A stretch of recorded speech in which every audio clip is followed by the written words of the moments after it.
அஸ்ஸலாமு அலைக்கும்.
அல்ஹம்துலில்லாஹி நஹ்மதுஹு வ நஊது பில்லாஹி மின் ஷுரூரி அன்ஃபுஸினா வ மின் ஸய்யிஆத்தி அஅமாலினா மன் யஹ்திஹில்லாஹு ஃபலா முதில்ல லஹு வ மன் யுضللஹு ஃபலா ஹாதிய லஹு வ அஷ்ஹது அன் லா இலாஹா இல்லல்லாஹு வஹ்தஹு லா ஷரீக லஹு வ அஷ்ஹது அன்ன முஹம்மதன் அப்துஹு வ ரசூலுஹு அம்மா பஅத் அஊது பில்லாஹி மினஷ் ஷைத்தானிர் ரஜீம் பிஸ்மில்லாஹிர் ரஹ்மானிர் ரஹீம் يا أيها الناس اتقوا ربكم الذي خلقكم من نفس واحدة وخلق منها زوجها وبث منهما رجالا كثيرا ونساء واتقوا الله الذي تسالون به والأرحام إن الله كان عليكم رقيبا يا أيها الذين آمنوا اتقوا الله قولوا قولا سديدا يصلح لكم أعمالكم ويغفر لكم ذنوبكم ومن يطع الله ورسوله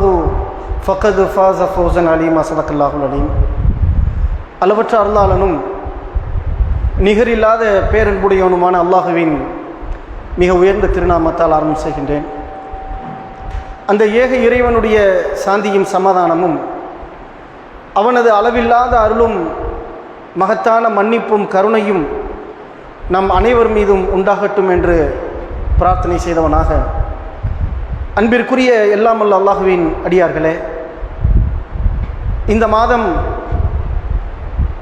அல்லாஹுடைய அடியாரும் அவனுடைய நேசத்துக்குரிய தோழருமான இப்ராஹிம் அலைஹிஸ்ஸலாம் அவர்களை நினைவு கூறக்கூடிய, உலகம் அழியக்கூடிய காலம் வரைக்கும் நினைவு கூறப்பட வேண்டும் என்று அல்லாஹுவால் கட்டளையிடப்பட்ட ஒரு கம்பீரமான மனம் உறுதி உடைய, அல்லாஹ்வின் மீது அளப்பரிய நம்பிக்கையுடைய, தன்னுடைய உடலாலும் தன்னுடைய உள்ளத்தாலும் மிக பெரும் வலிமை கொண்ட, இரக்கமுள்ள, உபசரிக்கக்கூடிய தன்மை கொண்ட, இப்படி எண்ணற்ற செய்திகளை அல்லாஹ் ரப்புல் ஆலமீன் இப்ராஹிம் அலைஹிஸ்ஸலாம் அவர்களை பற்றி திருமறை குர்ஆனில் நினைவுபடுத்துகின்றான். அல்லாஹ் ரப்புல் ஆலமீன் நினைவுபடுத்த வேண்டும் என்று நபிகள் நாயகம் ஸல்லல்லாஹு அலைஹி வஸல்லம் அவர்களுக்கும் கட்டளையிடுகின்றான். வஇத் கால இப்ராஹிம், நபியே இப்ராஹிமுடைய செய்தி அவர்களுக்கு நினைவுபடுத்துங்கள். அந்த இப்ராஹிம் வலிமை உள்ளவராகவும் மன உறுதி உள்ளவராகவும் இருந்தார் என்பதை நபியே அவர்களுக்கு சொல்லுங்கள் என்று அல்லாஹ் கூறுகின்றான். இந்த இப்ராஹிம் அலைஹிஸ்ஸலாம் அவர்களுடைய வாழ்க்கை ஆரம்பம் முதல் இறுதி வரைக்கும் அல்லாஹுவை முழுமையாக சார்ந்து வாழக்கூடிய ஒரு அற்புதமான வாழ்க்கையை வாழ்ந்தார்கள். அது எந்த அளவிற்கு என்று சொன்னால், பொதுவாக உலகத்தில் உள்ள எல்லா மனிதர்களும் சொல்வோம், நாம் இறைவனுடைய நம்பிக்கை உள்ளவர்கள், இறைவனுடைய அந்த ஈமானில் உறுதி உள்ளவர்கள் என்று நாம் சொல்லலாம். ஆனால் அல்லாஹ் ரப்புல் ஆலமீன் தன்னுடைய அடியாரை பற்றி அல்லாஹ் திருமறை குர்ஆனில் சொல்லக்கூடிய ஒரு மிக பெரும் ஒரு அற்புதமான செய்தி என்று சொன்னால், இந்த இப்ராஹிமை பற்றி அல்லாஹ் சொல்லக்கூடிய நேரத்தில், மக்களே இந்த இப்ராஹிம் வமா கான மினல் முஷ்ரிகீன், இவர் ஒரு காலமும் இணை வைப்பவராக இருந்ததில்லை என்று அல்லாஹ் முழுமையாக உத்தரவாதம் தருகின்றார். இப்ராஹிம் அலைஹிஸ்ஸலாம் அவர்களும் தன் வாயால் சொன்னார்கள், வமா அன மினல் முஷ்ரிகீன், நான் இணை வைப்பவனாக இல்லை என்று சொன்னதோடு மட்டுமல்ல, அல்லாஹும் அதை என்ன செய்கின்றான், அங்கீகரிக்கின்றான். அந்த அளவிற்கு இப்ராஹிம் அலைஹிஸ்ஸலாம் அவர்களுடைய வாழ்க்கை ஒரு அற்புதமான வாழ்க்கையாக இருப்பதை நாம் பார்க்கின்றோம். அதனால்தான் இன்றைக்கு தொடர்ந்து 10 மாத காலம் அழகிய முன்மாதிரி இப்ராஹிம் அலைஹிஸ்ஸலாம் அவர்களுடைய வாழ்க்கையை சமூக மக்களிடத்தில் எடுத்து சொல்லக்கூடிய ஒரு தாவா பணியை இன்றைக்கு நம்முடைய தமிழ்நாடு தௌஹீத் ஜமாத் கையில் எடுத்திருக்கிறது. 10 மாதம் மட்டுமல்ல, இந்த உலகம் இருக்கக்கூடிய காலம் வரைக்கும் அல்லாஹ் சொல்லக்கூடிய செய்தி, வ தரக்னா ஃபில் ஆகிரீன். குர்பானை பற்றி அல்லாஹ் சொல்லும்போது, இப்ராஹிம் அவர்கள் தன்னுடைய பிள்ளையை அல்லாஹுடைய பாதையில் தியாகம் செய்வதற்கு தயாராக நேரத்தில் அல்லாஹ் திருமறை குர்ஆனில் கூறுகின்றான், அவர் கண்டதை உண்மைப்படுத்திவிட்டார். அவர் கண்டதை உண்மைப்படுத்தக்கூடிய அந்த நேரத்தில், வ ஃபதைனாஹு பிதிபிஹின் அலீம், இப்ராஹிமே அதற்கு பகரமாக உங்களுக்கு நாம் பலிப்பிராணியை இறக்கி வைத்தோம். அப்பதான் அல்லாஹ் என்ன செய்யறான், ஒரு ஆட்டை இறக்கி வைக்கிறான். அதை அவர்கள் அறுக்கக்கூடிய நேரத்தில் அல்லாஹ் கூறுகின்றான், வ தரக்னா ஃபில் ஆகிரீன், இப்ராஹிமே இச்செய்தியை, உம்முடைய புகழை உலகம் அழியக்கூடிய காலம் வரைக்கும், ஆகிர் வரைக்கும் நாம் என்ன செய்வோம், உயர்த்துவோம் என்று அல்லாஹ் கூறுகின்றான். இன்றைக்கு இப்ராஹிம் அலைஹிஸ்ஸலாம் அவர்களுடைய வாழ்க்கை ஒவ்வொரு விஷயத்தையும் நாம் பார்த்தோம் என்று சொன்னால், அல்லாஹ் திருக்குர்ஆனில் சொல்வதை போன்று பல கேரக்டர்கள் இப்ராஹிம் அலைஹிஸ்ஸலாம் அவர்களுக்கு இருக்கிறது. அதில் அற்புதமான ஒரு செய்தி என்னவென்று சொன்னால், அவர்களுடைய கம்பீரம். இப்ராஹிம் அலைஹிஸ்ஸலாம் என்ற அந்த வார்த்தையை சொல்லக்கூடிய அந்த ஈமானுடைய உறுதி உள்ள ஒவ்வொரு மூமினும் அந்த பெயரை சொல்லும் நேரத்திலேயே ஒரு கம்பீரம் ஏற்படும். இப்ராஹிம் அலைஹிஸ்ஸலாம் என்று சொன்னால் அந்த அளவிற்கு இப்ராஹிம் அலைஹிஸ்ஸலாம் அவர்களுடைய வாழ்க்கையில் ஒரு கம்பீரமான ஒரு ஏகத்துவவாதியாக அவர்கள் வாழ்ந்தார்கள். எதற்கும் அஞ்சாமல், தன்னுடைய சிறு பிராயத்திலிருந்தே பெற்றோருக்கு அஞ்ச வேண்டிய காலத்தில் பெற்றோருடைய அச்சமின்றி, ஊர் மக்களுக்கெல்லாம் அஞ்ச வேண்டிய காலத்தில் அந்த ஊர் மக்களுடைய ஏச்சு பேச்சுகளுக்கு, அடி உதைகளுக்கு அஞ்சாமல், எல்லாவற்றுக்கும் மேலாக சட்டம் ஒழுங்கை கையில் வைத்திருக்கக்கூடிய மன்னனுக்கு முன்னால் மக்கள் எல்லாம் மண்டியிட்டு நிற்கக்கூடிய காலத்தில், இப்பயாச்சும் நமக்கு ஆட்சி அதிகாரம் இருந்தாலும் நாம சட்டம் ஒழுங்கை பாதுகாக்கக்கூடிய ஒரு கோர்ட்டும் இருக்கிறது, அங்க போய் நிக்கலாம். மன்னர் ஆட்சியில் அது கிடையாதுங்க. அவன் சொன்னா சொன்னதுதான், அவன் செஞ்சா செஞ்சதுதான். அப்படிப்பட்ட நேரத்தில் கூட இப்ராஹிம் அலைஹிஸ்ஸலாம் அவர்கள் அந்த மன்னனுடைய எந்த ஒரு தண்டனைக்கும் அவர்கள் அஞ்சவில்லை. இன்னும் சொல்ல போனால், உலகிலேயே மிக கொடூரமான தண்டனையான நெருப்பில் தூக்கி வீசப்படக்கூடிய நிலை, தூக்கியும் வீசப்பட்டார்கள், அதற்கும் அஞ்சலை. இதற்கு பிறகு அவருடைய வாழ்க்கை ஒரு நிம்மதியான மனைவி மக்களோடு வாழலாண்டு போகக்கூடிய நேரத்தில் தான் பிறகும் கொஞ்சம் கொஞ்சமாக அவருடைய வாழ்க்கையில் அல்லாஹ் தனிப்பட்ட முறையில் அல்லாஹ் அவர்களுக்கு சோதனை வைக்கின்றான். குர்ஆனில் அப்படியே அல்லாஹ் கூறுகின்றான், நாம் இப்ராஹிமுக்கு பல சோதனைகள் வைத்தோம், எல்லாவற்றிலும் அவர் வெற்றி பெற்றார். இப்ராஹிம் அலைஹிஸ்ஸலாம் அவர்களுடைய வாழ்க்கையில் அவன் வைத்த சோதனை இருக்குது தெரியுங்களா? அந்த சோதனைகளை நாம் பார்க்கக்கூடிய நேரத்தில் அவர்கள் ஒரு தியாகி மட்டுமல்ல, அல்லாஹ்வின் மீது அளப்பரிய நம்பிக்கை வைத்த ஒரு மூமினாக அவர்கள் இருந்தார்கள். அந்த அளப்பரிய அபரிதமான நம்பிக்கைன்னு சொல்லுவாங்களே, நம்மளும் நம்பிக்கை வச்சிருக்கோங்க. ஆனால் ஒரு சின்ன வாழ்க்கையில் ஒரு சின்ன சலசலப்பு ஏற்பட்டால், ஏதேனும் ஒரு சோதனைகள் ஏற்பட்டு விட்டால் தோண்டு விடக்கூடிய நிலையில் தான் நம்முடைய ஈமான் இருக்கிறது. பொருளாதார ரீதியாகவோ அல்லது உடல் என்ன சொல்றதுங்க, உடல் நலம் ரீதியாகவோ அல்லது குடும்ப சூழ்நிலை காரணமாகவோ அல்லது வேறு ஏதேனும் ஒரு காரணங்களை வைத்தோ நாம் சில நேரம் நம்முடைய ஈமானில் உறுதியற்றவர்களாக நாம் ஆகிவிடுகின்றோம். ஆனால் இப்ராஹிம் அலைஹிஸ்ஸலாமுடைய வாழ்க்கை எப்படி இருந்தது என்று சொன்னால் அந்த ஈமானுக்கு ஈடு இணை இல்லை என்று சொல்லலாம். சுப்ஹானல்லாஹ். அதனுடைய வெளிப்பாடு என்ன தெரியுங்களா? இதை நான் சொல்லும் போது மிகைப்படுத்தி சொல்வதை போன்று தெரியுங்க. உண்மையிலேயே இது மிகைப்படுத்துதல்ல, மிக அதிகமாக சொல்ல வேண்டிய ஒரு வார்த்தை. எந்த அளவுக்கு தெரியுங்களா? பெருமானார் ஸல்லல்லாஹு அலைஹி வஸல்லம் அவர்கள் கூட தன்னுடைய உள் ஆதங்கத்தோடு அவர்கள் என்ன செய்தார்கள்? அல்லாஹ்விடத்திலே துஆ செய்யுமாறு சொன்னார்கள். அவர்களும் துஆ செய்தார்கள். இன்னைக்கு ஒவ்வொரு வக்திலையும் நாம துஆ கேட்டுக்கிட்டு இருக்கோம். ஒவ்வொரு பாங்குக்கு பிறகும் துஆ செய்து கொண்டிருக்கிறோம். எப்படி சொல்லி சொன்னாங்க தெரியுங்களா? அது ஒரு பொறாமை, நல்ல விஷயத்துல பொறாமைம்பாங்களே, அந்த பொறாமை கூட ரசூலுல்லாஹ்வுடைய உள்ளத்துல அந்த விஷயத்துல இருந்திருக்கு. எப்படிங்க கேட்க சொன்னாங்க நம்மள்ட்ட? அல்லாஹும்ம ஸல்லி அலா முஹம்மத், அல்லாஹும்ம பாரிக் அலா முஹம்மத். இறைவா முஹம்மது நபி அவர்கள் மீது நீ அருள் புரிவாயாக, அபிவிருத்தி செய்வாயாக. கமா ஸல்லைத அலா இப்ராஹிம். ரசூலுல்லாஹ் இப்படி கேட்க சொன்னாங்க பாருங்க. அவங்களுக்கு கொடுத்த மாதிரி எனக்கு கொடு இறைவா என்று கேட்குமாறு சொன்னார்கள். இறைவா உன்னுடைய அடியார் இப்ராஹிமுக்கு நீ அருள் செய்தாயே, அந்த மாதிரி எனக்கு கொடு இறைவா. ரசூலுல்லாஹ் கேட்ட வார்த்தைங்க. அல்லாஹும்ம பாரிக் அலா முஹம்மத். இறைவா இந்த முஹம்மதுக்கு நீ அபிவிருத்தி செய்வாயாக, பரக்கத் செய்வாயாக. கமா பாரக்த அலா இப்ராஹிம். ஒரு நபியோடு நிறுத்திக் கொள்ளலாம், வாஸ்தவம் இருக்கிறது. ஆனால் அல்லாஹ்வுடைய தூதரவர்கள் அவர்களுடைய குடும்பத்தையும் சேர்த்து கேட்டார்கள். கமா பாரக்த அலா இப்ராஹிம வ அலா ஆலி இப்ராஹிம இன்னக ஹமீதும் மஜீத். இறைவா இப்ராஹிம் அலைஹிஸ்ஸலாமுடைய குடும்பத்தவர்கள் மீது அருள் செய்தாயே, இப்ராஹிம் அலைஹிஸ்ஸலாம் அவர்களுடைய குடும்பத்தவர்கள் மீது நீ பரக்கத் செய்தாயே, அதை போன்று எனக்கு தாய் என்று தானும் கேட்டார்கள். தன்னுடைய உம்மத்தவர்களை கேட்குமாறு கட்டளையிட்டார்கள், தொழுகையில் கேட்குமாறு கடமையாக்கினார்கள், பாங்குக்கு பிறகு சொல்லுமாறு நமக்கு உத்தரவிட்டார்கள். அல்லாஹ்வுடைய தூதர் அவர்கள் எவ்வளவு பெரிய வார்த்தை தெரியுங்களா? நினைச்சு பாருங்க. நம்ம தகப்பன்ட்ட போய் சொல்றோம், அத்தா பெரியவனுக்கு ஒரு சட்டம் வாங்கி கொடுத்துருக்காரு, தம்பிக்காரன் போய் கேட்குறான், நான் அவனுக்கு மட்டும் அந்த சட்டம் வாங்கி கொடுத்துருக்கீங்க, எனக்கு ஒன்று வாங்கி கொடுங்க. கேட்குறமா இல்லைங்களா? அந்த நேரத்தில் நமக்கு என்ன ஆசை? அதே மாதிரி எனக்கும் வேணும், அது காஸ்ட்லியாக இருக்குது, அது உயர்வாக இருக்கிறது, அது அழகாக இருக்கிறது என்ற அந்த ஆசையும் அந்த ஆதங்கத்தில் தான் அந்த தம்பி கேட்குறானா இல்லையா? அந்த நிலையை நபிகள் நாயகம் ஸல்லல்லாஹு அலைஹி வஸல்லம் அவர்கள் தன் இறைவனிடத்தில் கேட்கின்றார்கள். இறைவா இப்ராஹிம் அலைஹிஸ்ஸலாம் அவர்களுக்கு தந்ததை போன்று நீ எனக்கு தரக்கூடாதா? இப்ராஹிம் அலைஹிஸ்ஸலாம் அவர்களுக்கு அருள் செய்தது போன்று நீ அருள் செய்ய வேண்டுமே என்று தானும் கேட்டு தன் உம்மத்தவர்களை கேட்க சொன்னார்கள் என்று சொன்னால் இப்ராஹிமுடைய வாழ்க்கை என்ன? இன்னும் சொல்ல போனால் இப்ராஹிம் அலைஹிஸ்ஸலாம் அவர்களுடைய நிலை எந்த அளவுக்கு கிரேடு கூட தெரியுங்களா? அல்லாஹ் ரப்புல் ஆலமீன் முஹம்மது நபி ஸல்லல்லாஹு அலைஹி வஸல்லம் அவர்களை இந்த உலகத்தினுடைய இறுதி தூதராகவும் இறுதி காலம் வரைக்கும் உண்டான தூதராகவும் அல்லாஹ்வுடைய தூதரை அல்லாஹ் அனுப்பி வைத்தான், தன் நபியை முஹம்மது ஸல்லல்லாஹு அலைஹி வஸல்லம் அவர்களை. இந்த முஹம்மது நபி ஸல்லல்லாஹு அலைஹி வஸல்லம் அவருடைய வாழ்க்கையில் எல்லா நிலையிலும் எல்லா சூழலிலும் மூமின்களுக்கு அழகிய முன்மாதிரி இருக்கிறது என்று அல்லாஹ் கூறுகின்றான். இறையச்சம் உள்ளோருக்கு ரசூலுல்லாஹ்வுடைய வாழ்க்கை அவ்வளவு சூப்பரான ஒரு வாழ்க்கைங்க. ரசூலுல்லாஹ்வுடைய நடவடிக்கை அவ்வளவு அற்புதமான அழகிய முன்மாதிரி. இந்த நபிக்கு அல்லாஹ் ஒரு கட்டளை இடுகின்றான், நபியே நீங்கள் இப்ராஹிமுடைய வழியை நீங்கள் பின்பற்றுங்கள். ரசூலுல்லாஹ்வுக்கு அல்லாஹ் இன்னொரு மாடலை காட்டுறான். நம்ம எல்லாருக்கும் மாடல் யாரு? நபிகள் நாயகம் ஸல்லல்லாஹு அலைஹி வஸல்லம் அவர்கள். லக்கது கான லக்கும் ஃபீ ரசூலில்லாஹி உஸ்வத்துன் ஹஸனா.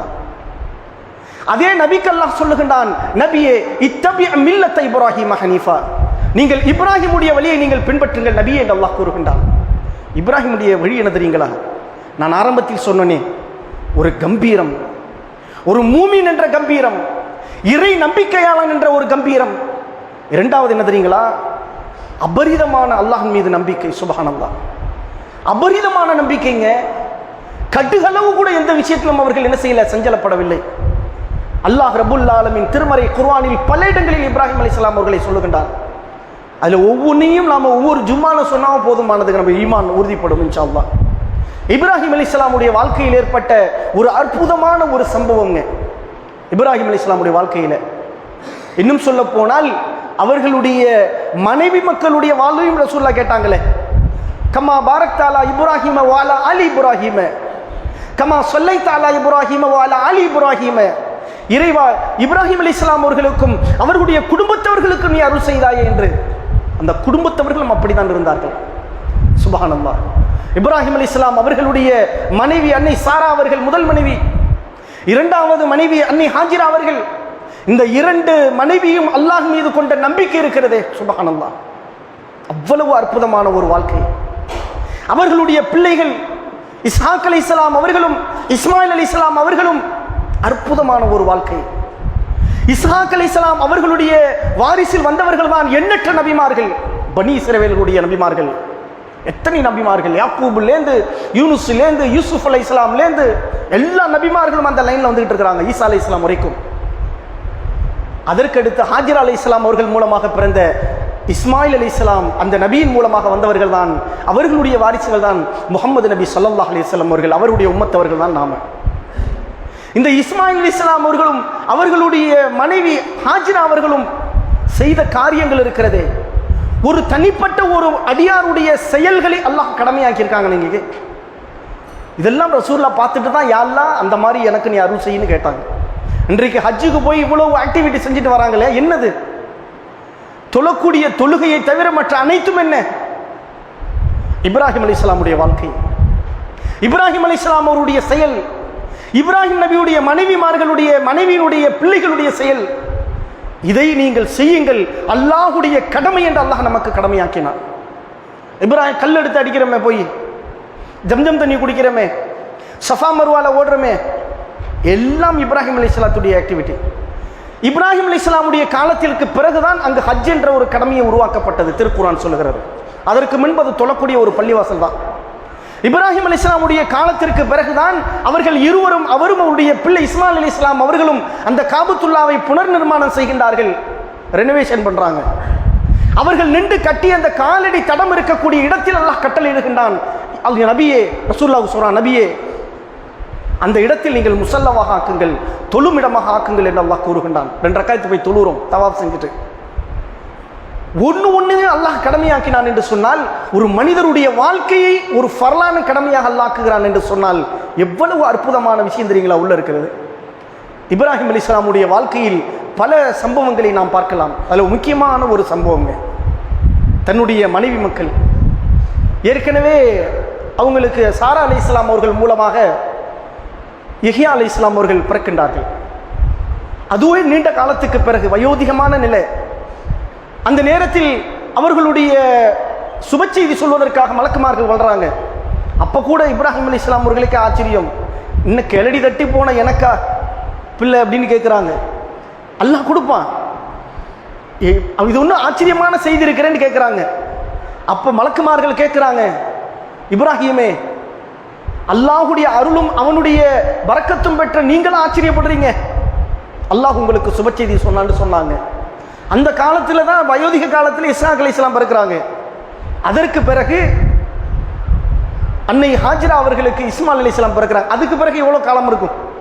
அப்போ அந்த பிள்ளையை அல்லாஹ் கட்டளை இடுகின்றான், கை குழந்தைங்க, கை குழந்தை. இதை நம்ம நிறைய கேள்விப்பட்டிருப்போம். இதனுடைய ஈமானுடைய பலம் இருக்கிறதே, அதாங்க ஆச்சரியம். இது நாம ஒவ்வொரு முஸ்லீமும் நம்ம அல்லாஹ் மேல நம்பிக்கை வைக்க வேண்டிய ஒரு விஷயம். ஒவ்வொரு தடவை படிக்கும் போதும் நமக்கே கேள்விக்குறியா இருக்கு, இந்த நம்பிக்கையில 100ல் 1 பங்கு கூட நம்மள்ட்ட இல்லையே என்ற ஒரு ஏக்கமும் இருக்கும். அவங்க மனைவியும் பிள்ளையும் அழைத்து கொண்டு அல்லாஹ் கட்டளையிடுகின்றான். அவங்க இருக்கிறது செழிப்பான மண்ணுங்க, செழிப்பான பூமியில் வாழ்ந்து கொண்டிருக்கின்றார்கள் எகிப்துல. அங்கிருந்து அவர்கள் மைக்ரேட் ஆகி அல்லாஹ் என்ன செய்யறான், மக்கால கொண்டுட்டு போய் இந்த இடத்தில் நீங்கள் விட்டு வாருங்கள் என்று அல்லாஹ் கட்டளையிடுகின்றான். மனைவி மக்களையும் அழைச்சிட்டு கிளம்புறாங்க. கிளம்பி இன்னைக்கு மக்காவை போய் பார்த்தாலும் நமக்கு ஆச்சரியமா இருக்குங்க. வெறும் மலை, பாறாங்கல், கருங்கல், அங்கே தண்ணிக்கே சாத்தியம் இல்லை, மக்கள் வசிக்கிறதுக்கு வாய்ப்பு இல்லை, ஒண்ணுமே இல்லை. அந்த இடத்தில் போய் இப்ராஹிம் அலைஹிஸ்ஸலாம் அவர்கள் தன்னுடைய மனைவியையும் பிள்ளையும் விட்டுவிட்டவர்கள் நகர்கின்றார்கள். ஒண்ணுமே சொல்லலைங்க. அந்த நேரத்தில் அவர்களுடைய மனைவி அன்னை ஹாஜிரா அலைஹிஸ்ஸலாம் அவர்கள் சொல்றாங்க, ஃபகாலத் யா இப்ராஹிம் ஐன தஸ்ஹப், இப்ராஹிமே எங்கள் நீங்க செல்லுகின்றீர்கள், வ தரக்னா பிஹாதல் வாதி, இந்த பள்ளத்தாக்கில் எங்களை விட்டுவிட்டு நீங்கள் எங்க செய்கின்றீர்கள், அல்லதி லைஸ ஃபீஹி இன்சுன் வலா ஷைஉன், இதோ இந்த பள்ளத்தாக்கில் எந்த வஸ்துக்களும் இல்லை, மனிதர்கள் நடமாட்டம் இல்லையே, எங்களை விட்டுட்டு நீங்க எங்க போறீங்கன்னு கேட்கிறாங்க.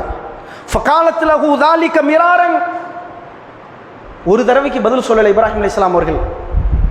இது போன்று ஓரிரு முறை மீண்டும் கேட்கின்றார்கள். இப்ராஹிம் அலைஹிஸ்ஸலாம் பதில் சொல்லல. அப்படி சொல்லாத நேரத்தில் ஃபகாலத் லஹு, இப்ராஹிம் அலைஹிஸ்ஸலாம் அவரிடத்தில் அன்னை ஹாஜிரா அவர்கள் கேட்கின்றார்கள், அல்லதி அமரக பிஹாதா, இது போன்று உங்களுடைய இறைவன், நம்முடைய இறைவன் உங்களுக்கு கட்டளையிட்டானா என்று கேட்கின்றாங்க. அல்லாஹ் உங்களுக்கு கட்டளையிட்டானா, இந்த மாதிரி எங்களை விடுமாறு அல்லாஹ் கட்டளையிட்டானா, அவங்களே அந்த பதிலும் கேட்கிறாங்க என்று சொன்னபோது கால இப்ராஹிம் நஅம், இப்ராஹிம் அலைஹிஸ்ஸலாம் அவர்கள் எந்த பதிலும் சொல்லலை, ஆமாம் என்று சொன்னாங்க. இன்னைக்கு நம்ம நிலைமை நினைச்சு பாருங்க, நம்முடைய பெண்களுடைய நிலைமை நினைச்சு பாருங்க. ஒரு விருந்துக்கு போவாதேன்னு நம்ம சொல்றோம், அல்லாஹ்வுடைய சட்டத்துக்கு மாறானதுண்டு. எவ்வளோ கொய்யா மொய்யாண்டு கிடக்கு, ஏத்துக்கிறாங்களா? அல்லாஹ்வுடைய தூதரும் சொல்லாத விஷயத்துக்கு போவாதீங்கன்னு சொன்னா அதை ஏற்றக்கூடிய மனப்பக்குவம் இருக்கிறதா? அல்லது ஒரு செயலை செய்யாதீர்கள் என்று சொன்னால் தவிர்த்து கொள்ள வேண்டிய மனப்பக்குவம் இருக்கிறதா? என்ன மார்க்கம் சொல்லுது? மார்க்கம் சொன்னா சொல்லிட்டு போகுது. நாம இந்த உலகத்தில் வாழ வேணாம, இந்த உலகத்தில் மக்க மனுஷ வேணாம, நீ மட்டும் சொல்லிக்கிட்டு இருப்ப தௌஹீத, நீ இது செய்யாத அது செய்யாத என்ப எவ்வளோ பேச்சு தெரியுங்களா? அப்ப இந்த மாதிரி நம்முடைய வாழ்க்கையில எத்தனை இடங்களில் நாம சறுக்கி விழுகின்றோம். ஆனால் ஹாஜிரா அலைஹிஸ்ஸலாம் அவர்கள் அல்லாஹ்வுடைய தூதரிடத்தில் கேட்கின்றார்கள், இப்ராஹிமே அமரக பிஹாதா, இது அல்லாஹ் உங்களுக்கு கட்டளையிட்டானா என்று கேட்டபோது ஆம் என்று சொன்ன மாத்திரத்தில் அவர்கள் சொன்ன வார்த்தை என்ன தெரியுமா? காலத் இதல்லா, அப்படி என்றால் லா யுலையுனா, ஒரு காலம் அல்லாஹ் எங்களை கைவிட மாட்டான், நீங்கள் செல்லுங்கள் என்று சொன்னார்கள். ஒண்ணுமே இல்லைங்க, ஒண்ணுமே கிடையாது. நம்ம வழுத்தூர்ல இருக்கோம்னு வச்சுக்கோங்களேன், இந்த பக்கம் எடுத்துக்கோங்க, கடலூர் வரைக்கும் எடுத்துக்கோங்க, இந்த பக்கம் திருச்சி மதுரை வரைக்கும் எடுத்துக்கோங்க, ஒரு மக்களும் இல்லை, எல்லாம் பள்ளத்தாக்கு, வெயில், ஒரு மக்க மனுஷர் இல்லை, ஆடு மாடு ஜீவராசி இல்லை, பறவைகள் பறக்கல. தண்ணி இருந்தாலும் பறவை இருக்கும், பறவைகள் பறக்கல. அந்த பள்ளத்தாக்குல இங்க நின்றா அங்க தெரியாது, ஒண்ணுமே தெரியாது. எப்படிப்பட்ட மனநிலை சொல்லுங்க பாப்போம். முதல்ல இப்ராஹிம் அலைஹிஸ்ஸலாம் அவர்களுக்கு எவ்வளவு பெரிய மனநிலை இருக்கும். இன்னைக்கு ஒரு பஸ் ஸ்டாண்ட்ல பிள்ளையை காணோம்னா எப்படி பறவா பறக்கிறோம். நம்ம ஒரே ஒரு இடத்துக்கு அழைச்சிட்டு போறோம், பிள்ளையை காணோம், ஒரு ஜவுளி கடையிலே நிக்கிறோம், பறவை பறக்கிறோமே பிள்ளையை காணாமேண்டு.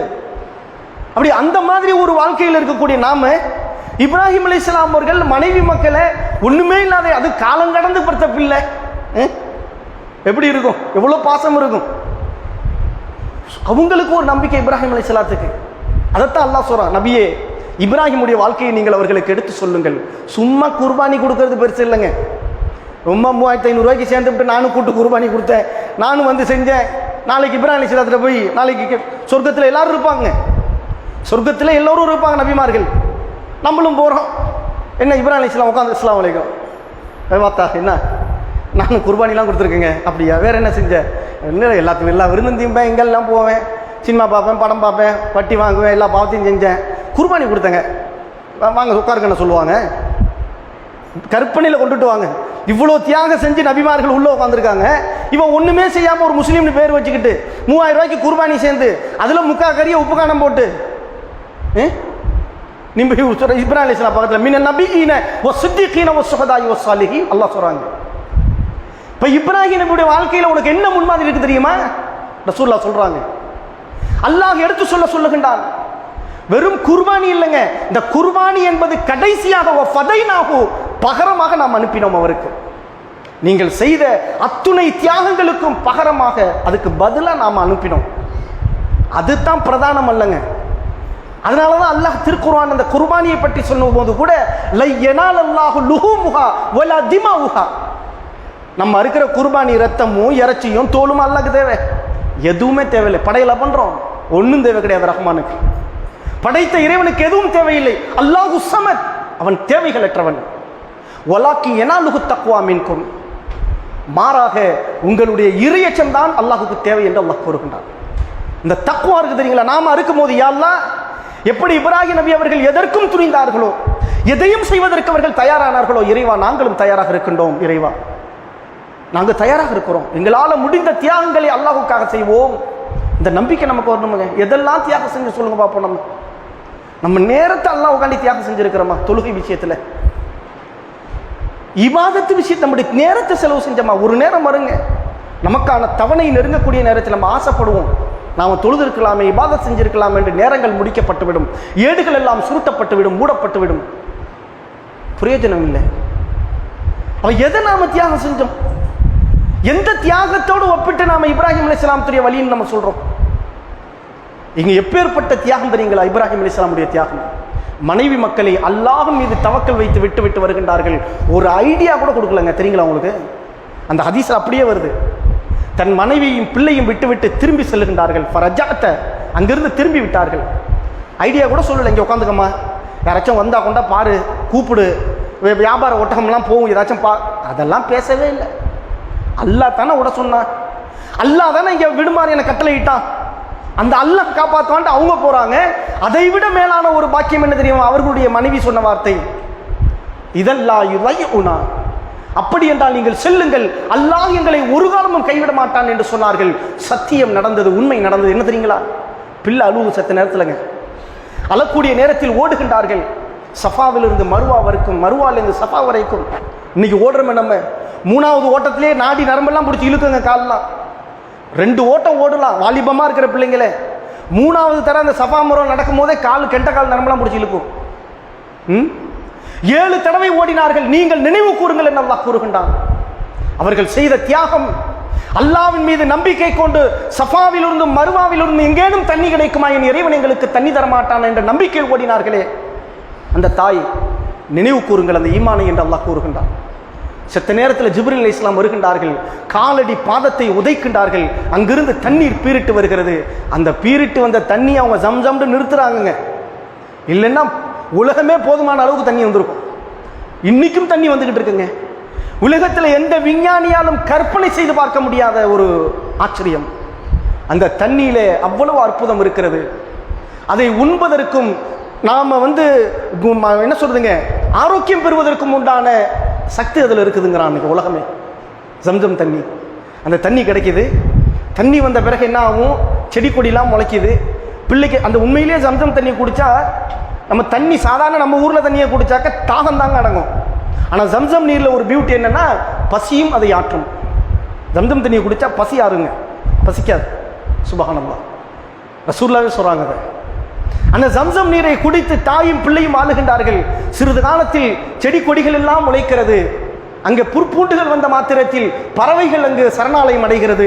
தூரத்திலிருந்து ஒரு வியாபார கூட்டம் வந்து பார்க்குதுங்க. பறவையை பார்த்து விட்டு கிட்ட வர்றாங்க. வந்துட்டு பர்மிஷன் கேட்குறாங்க, நாங்கள் உங்களோடு இங்கே வசிக்கலாமா என்று கேட்டபோது அன்னை ஹாஜிரா அவர்கள் சொன்னார்கள், தாராளமாக வசிக்கலாம், ஆனால் இந்த பள்ளியுடைய விஷயத்திலோ தண்ணீருடைய விஷயத்திலோ உங்களுக்கு எந்த உரிமையும் இல்லை என்று. அதான் மேனேஜ்மெண்ட்டுன்னு சொல்லுவாங்கல்ல. ஏதோ ஒரு பள்ளிவாசலாக இருந்தாலும் சரி, மற்ற மேனேஜ்மெண்ட்டாக இருந்தாலும் மேனேஜ்மெண்ட்னு ஒன்று இருக்கும்ல, அந்த மேனேஜ்மெண்ட் விஷயத்தில் கரெக்டாக இருக்காங்க. இது எங்களுக்கு குறித்தானதுங்கிறாங்க. சுபஹானல்லாஹ்.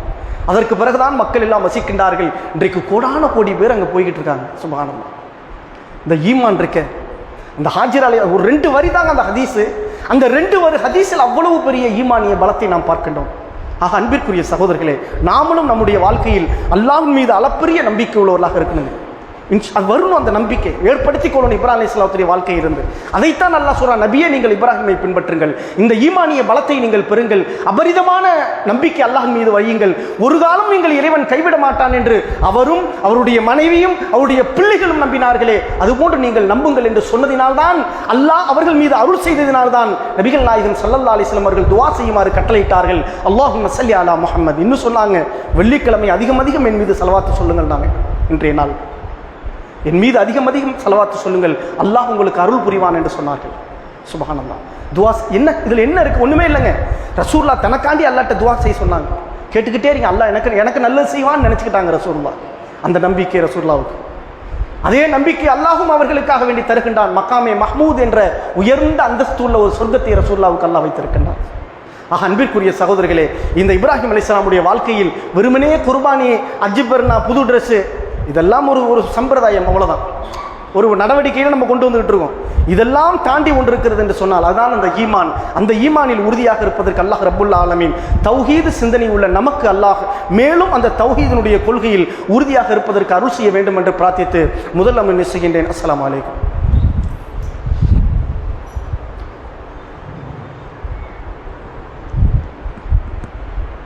அல்ஹம்துலில்லாஹ் ரப்பில் ஆலமீன். அன்பிற்குரிய சகோதரர்களே, இப்ராஹிம் அலைஹிஸ்ஸலாமுடைய வாழ்க்கையில் நிறைய துவாக்கள் இருக்கிறது. அதில் 2 முக்கியமான துவாக்கள் என்னென்று சொன்னால், இப்ராஹிம் அலைஹிஸ்ஸலாம் அவர்கள் அல்லாஹ்விற்காக வேண்டி ஒரு காரியத்தை செய்துவிட்டு அதை அல்லாஹ்ட்ட எப்படி ஒப்படைக்கிறாங்க தெரியுங்களா? ரப்பனா தகப்பல் மின்னா, இறைவா என்னிடமிருந்து இந்த செயலை நீ ஏற்றுக்கொள்வாயாக. அவங்களும் உங்கள் பிள்ளையும் சேர்ந்து பள்ளிவாசலை கட்டிட்டு, நம்மளாம் என்ன செய்வோங்க, பள்ளிவாசல் கட்டினா நான் நின்று கட்டினேன் பார்த்தியா, நான் நின்று செஞ்சேன் பார்த்தியா அப்படின்னு நம்ம ஏதோ ஒரு நேரத்தில் நம்மளை வெளிப்படுத்திடுவோம், செயலை வெளிப்படுத்துவோம், நாசமாகிரும். ஆனால் இப்ராஹிம் அலைஹிஸ்ஸலாம் அவர்கள் இவ்வளவு அற்புதமான ஒரு செயலை செய்துவிட்டு அல்லாஹ்ட்ட ஒப்படைக்கிறாங்க. ரப்பனா, எங்கள் இரட்சகனே, பன்மையில் சொல்கிறாங்க. தானும் தன்னுடைய பிள்ளையும் நிற்கிறாங்க. தகப்பல் மின்னா, அந்த மின்னாங்கிற வார்த்தையும் பன்மை. இறைவா எங்களிடமிருந்து இந்த காரியத்தை நீ ஏற்றுக்கொள்வாயாக. அற்புதமான துவாங்க. நாமளும் அந்த இப்ராஹிம் அலைஹிஸ்ஸலாமுடைய அந்த வழியை பின்பற்றி எந்த ஒரு நற்காரியம் செய்தாலும் சரிதான், இபாதத்து செஞ்சாலும் சரிதான், அல்லது 10 ரூபா தர்மம் செஞ்சாலும் சரிதான், ஒரு ஏழைக்கு உணவாளிந்து கொடுத்தாலும் சரிதான், அல்லது தெருவில் கிடக்கிற கல்லை ஓரமாக தூக்கி போட்டாலும் சரிதான், உடனடியாக நம்ம அல்லாஹ்ட்ட நம்ம சொல்ல வேண்டிய வார்த்தை ரப்பனா தகப்பல் மின்னா, இறைவா எங்களிடமிருந்து இந்த செயலை ஏற்றுக்கொள்வாயாக என்ற ஒரு பிரார்த்தனை. இன்னொரு முக்கியமான பிரார்த்தனை இப்ராஹிம் அலைஹிஸ்ஸலாம் அவர்கள் அல்லாஹ்விடத்தில் செய்தார்கள். இறைவா என்னையும் என் சந்ததியையும் தொழுவக்கூடிய பாக்கியத்தை தருவாயாக. தன்னை மட்டும் கேட்கலங்க, தன் சந்ததியை கேட்டாங்க. இறைவா ரப்பி இன்னி முகீம ஸலாத்தி வ மின் ஸுர்ரியத்தி, இறைவா என்னையும் என் ஸுர்ரியாத்துகள் நீ வாரிசுகளையும் தொழக்கூடியவர்களாக ஆக்குவாயாக என்று. ஆக இந்த பிரார்த்தனை நாம் எப்போ தொழுவ ஆரம்பிக்கிறோம் இந்த துவா வருங்க. நம்ம தொழுவாமல் இருந்தோம்னா இந்த துவா வராது. நாம் என்னைக்கு தொழுகை கடைபிடிக்க ஆரம்பிக்கிறோமோ இந்த துவா என்ன செய்வோங்க, சொல்லக்கூடியவர்களாக இருப்போம் இன்ஷா அல்லாஹ். இந்த 2 துவாக்களை நாம் ஞாபகம் வைத்துக் கொண்டு அல்லாஹ்விடத்தில் பிரார்த்தனை செய்யக்கூடியவர்களாகவும் அல்லாஹ் ரப்புல் ஆலமீன் என்னையும் உங்களையும் ஈமானிய பலத்தோடு வாழ்ந்து இந்த ஈமானோடு மரணிப்பதற்கு அல்லாஹ் அருள் செய்வானாக. வாஹிர் தவானா அல்ஹம்துலில்லாஹி ரப்பில் ஆலமீன். அஸ்ஸலாமு அலைக்கும்.